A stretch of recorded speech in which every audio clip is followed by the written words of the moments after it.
Hey everyone, I'm Colin, and this is Remarks with Republicans. Today I'm joined by Illinois State Representative Chris Miller from the 110th District. We'll be talking about what's happening in Springfield, the challenges facing Illinois, and what he's fighting for on behalf of his constituents. Let's dive on in. 1, 2, 1, 2, 3, Yeah. Whoa, yeah. Remarks with Republicans is starting right now. What motivated you to run for state representative, and what keeps you motivated today? Well, I spent most of my life complaining about politics, but we have 7 children, so my priority was raising our family. And so I spent most of my time complaining, but the seat that I am in now the guy was going to retire, and he actually contacted me to see if I would run, and I agreed to run, and he helped me, and I got elected. How is serving in Springfield different from what people might expect? Well, it's a lot worse than what I thought it was. In the beginning, I thought that there would be a group of people that actually wanted to try to do what's in the best interest of the citizens. But unfortunately, I found out that they want to do what's in the best interest of lining their pockets with cash and making all the lobbyists happy. What has been your proudest moment serving in the Illinois House so far? Well, my proudest moment has been when I founded the Illinois Freedom Caucus, and I'm the chairman of the Illinois Freedom Caucus, and that has probably been the greatest accomplishment that I've had in the state legislature. We're in a super minority, and so we really don't have any hopes of getting any structural reforms done or anything of significant passed, and so this is an avenue that we've taken to message and to try to turn the hearts and the minds of the people. What are the biggest challenges facing rural Illinois right now? Well, I think one of the biggest challenges is just that, because of bad public policy brought to us by the Democrats, it's been harder and harder for small businesses to survive the consolidation of a lot of the mom and pops have been taken over by Walmart and some of the big box stores. Illinois has faced ongoing conversations about taxes and out-migration. What needs to change to keep families and businesses here? Well, I think that one of the biggest things that needs to happen is people need to quit sending Democrats to Springfield and think that they're going to actually solve any problems. They are the ones that cause the problems. They're the one that caused the out-migration because of bad public policy, because of over-regulation, because of overtaxing, over-borrowing, more spending. And like I said, more regulations, and all those things make life harder for the working class people here in the state of Illinois and small business. And they found out that they can leave and go to states that are more business friendly, more family friendly, and you actually, at the end of the day, you end up with more money in your own pocket. Agriculture is central to this district. What policies are most important for protecting Illinois farmers? Well, one of the biggest things they could do is quit promoting the green energy scam that's destroying the landscape of agriculture, because currently we've covered over 250,000 acres of prime farm ground with solar panels, and the Chinese are laughing all the way to the bank as we continue to foolishly increase the price of energy for the consumers here in Illinois. Illinois has struggled with budget challenges. What physical priorities do you believe are essential moving forward?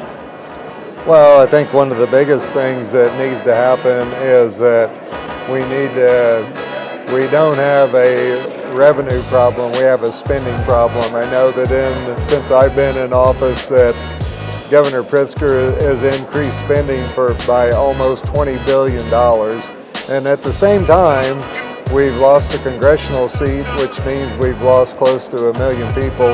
We've had 6 or 7 major manufacturing companies and major businesses have left Illinois, because the business climate is so hostile. Energy policy has been a major topic in Springfield. How does that impact rural communities? Well, right now, because of bad public policy and buying into the green energy scam, our electric bills where I live have at least doubled and sometimes tripled, and they have been crushing small businesses, especially restaurants and really any place that they have to buy energy. When it's 3 times expensive, the consumer has to make up the difference, and so the net effect of it is everything that we do costs more. What do you believe is the most misunderstood issue in Illinois legislature right now? Well, I think one of the most misunderstood issues in the Illinois legislature is that people have the perception that the Democrats care about them. And the Democrats don't care about them, otherwise they wouldn't keep taxing more, borrowing more, spending more, regulating more. I mean, Illinois is not only fiscally bankrupt, but we're morally bankrupt also, and they're completely destroying the foundation of our culture, which is our faith and our families. How do your faith and personal values influence your work in Springfield?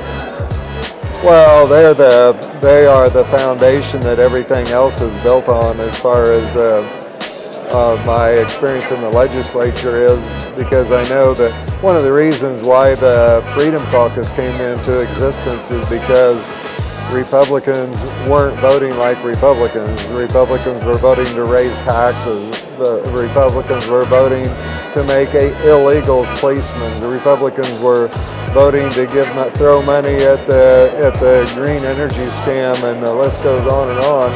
And so, because of that, we formed the Freedom Caucus, and the Freedom Caucus fundamentally is trying to bring us back to the fundamentals and the foundation of what makes America, America, and what makes Illinois, Illinois. And basically that has to do with returning to the principles found in the scriptures, to the U.S. Constitution as well as the Illinois Constitution, and the Republican Party platform.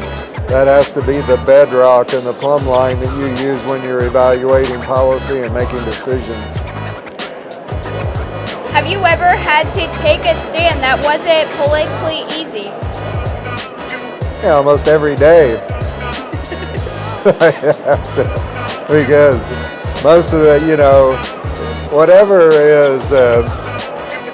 is popular is not always right, and what's right's not always popular. And so if you're going to have a plumb line, I think that David Crockett, one of the congressmen from years and years ago, made the statement, make sure you're right and then go ahead.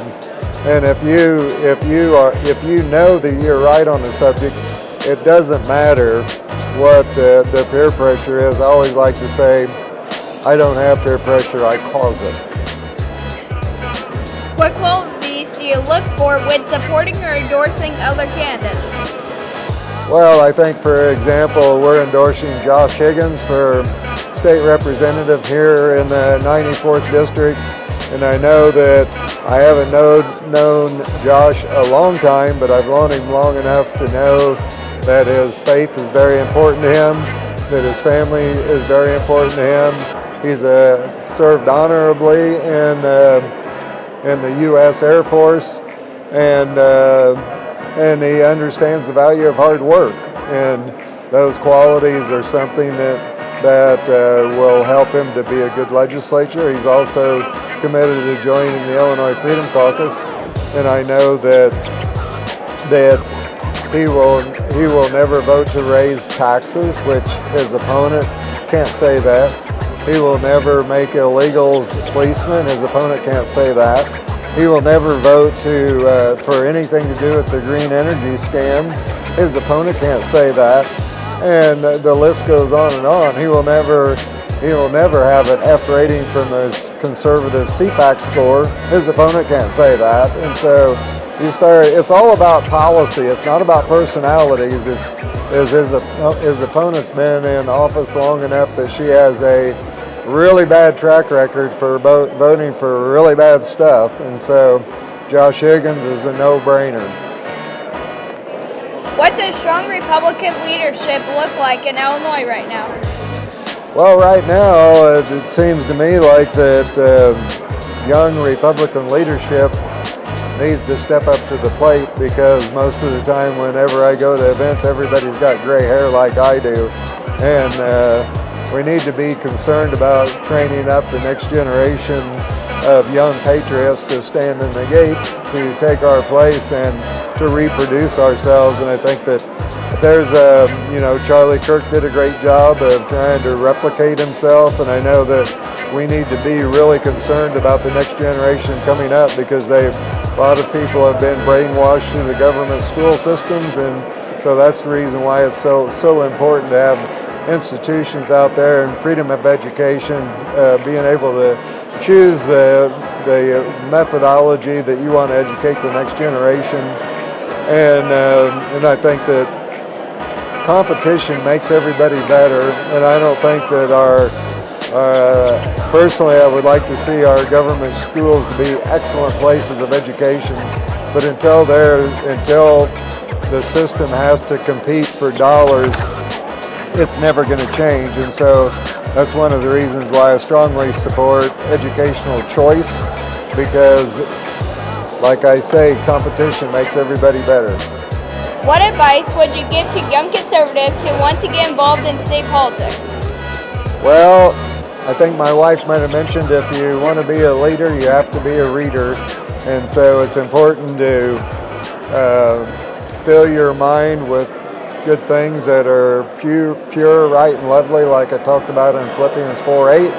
And you can look that up later. And it's also important to make good decisions as you're growing up, because a good habit will be your best friend and a bad habit will be your worst enemy.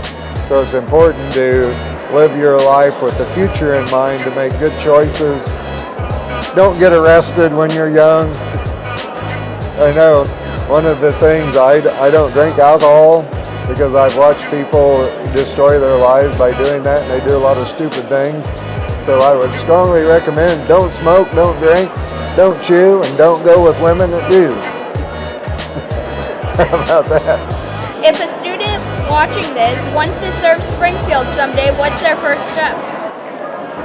Well, I think that one of the first things is to educate yourself and to be putting usable tools in your toolbox that will help you in life. And I think that one of the biggest mistakes that I see the young people doing is they run for office too soon before they have any life experience.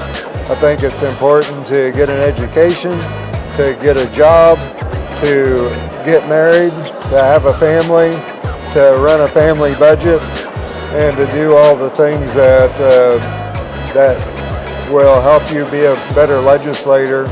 And because if you have life experiences to back up the decisions you make as a state legislator, I think it'll help you to be more effective. Coffee or soda? Coffee. I don't drink pop. It's bad for you. Early bird or night owl? I'm an early bird. My dad always told me, even if you don't do anything all day, get up early. Favorite Illinois small town? That's an excellent question. How do you value small? What's small in your mind? I don't. Small. Well, I always like a variety, and I guess I haven't really been in a small town that I haven't really appreciated a lot of the different qualities that it has. How's that for a political answer? There you go. I love all small towns. Favorite? You know what? I was thinking about this though. I like Metropolis. You know why? Okay. We got a great big Superman statue right in the middle of town. Favorite founding father? Oh boy, probably I'll pick a safe one and I'll go with George Washington. All right. Most underrated president. Probably Donald Trump right now. He's done a lot of amazing things, but he just is continually, 95% of the news coverage is always negative, and, his motto is promises made, promises kept, and he's a businessman, and he has a list, and every time he fulfills a promise, he checks it off his list of things that he's done.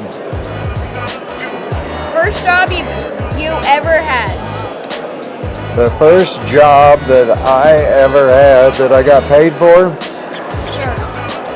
was my dad was in the grain elevator business, and we sold corn to Frito-Lay, and we had to load semis with 100-pound bags of food grade white and yellow corn. I got paid 75 cents an hour. How about that? Go-to campaign snack. Campaign snack? Yeah. I usually drink black coffee. One word to describe Illinois. A disaster. One word to describe America. We're entering into the golden age. Most important issue for the next generation. Well, I think that it is morality. Best advice you've ever received. To not let myself be weak. And final question, if you weren't in politics, what would you be doing? Well, I would be farming and taking care of our cows. Thanks for speaking with me. You're welcome. What's your name again? Colin. Colin is